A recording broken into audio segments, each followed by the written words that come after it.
Alamin na ng AFP kung sino ang may-ari ng bahay kung saan nagpulong sina Isnilon Hapilon at ang Maute bago lumusob sa Marawi City.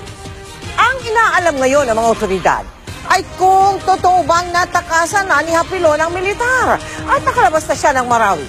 Nakatutok live si Cedric Castillo. Cedric. Yes, Mel, sa tala ng military ay lampas 200 o 200 ang mga local terrorist groups ang kanilang nakabakbakan dito sa Marawi City. Sa opisyal na pahayag naman ng AFP ay narito pa sa lungsod ang mga leader ng Maute Group.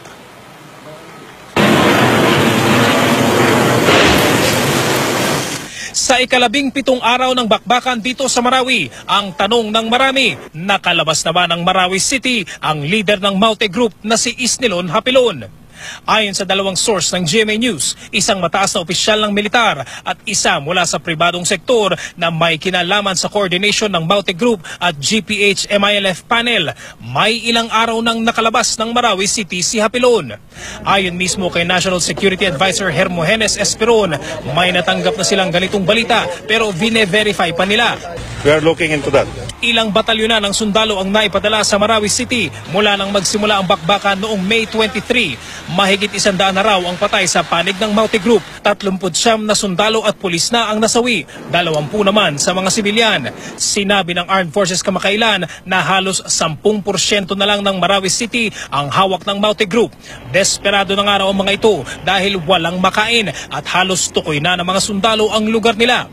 Pero kung nakalabas na ang leader ng Maute, tuluyan na kayang nalusutan ng militar. But are we capable of preventing that, sir? Oh, yeah. Oo. Yung paglabas-pasok. Napaligiran na sila eh. Ang opisyal na pahayag ng AFP, may ilang Maute fighters ang nakalabas ng Marawi pero nasa loob pa rin daw si Hapilon. Ang ilang Maute nga raw, sugatan. This is still to be validated. But Isnilon Hapilon is allegedly still in the area. The Abdullahs, there are reports that they are wounded. We have to see the evidence. If we see visually that Isnilon Hapilon is out or he's dead, we still have to see the body or cadaver.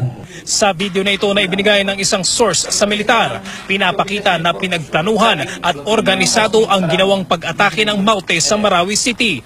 Kita sa video na nakikinig si Hapilon at ang magkapatid na sina Abdullah at Omar Kayam Maute ang kumakamada sa operasyon. Kuha raw ito ilang araw bago ang atake noong May 23. Ayon sa AFP, tukoy na nila ang may-ari ng bahay kung saan ginanap ang naturang pulong. Sa ngayon, nananatiling kumpiyansa ang AFP na malapit nang matapos ang bakbakan dito.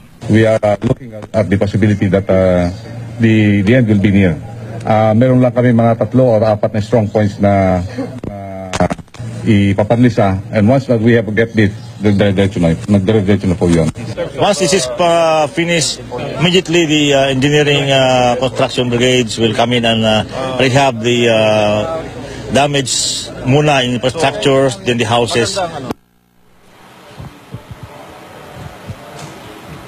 May nakaschedule dapat na magpunta dito sa Marawi City kanina si Pangulong Duterte pero hindi siya natuloy dahil sa masamang panahon, Mel.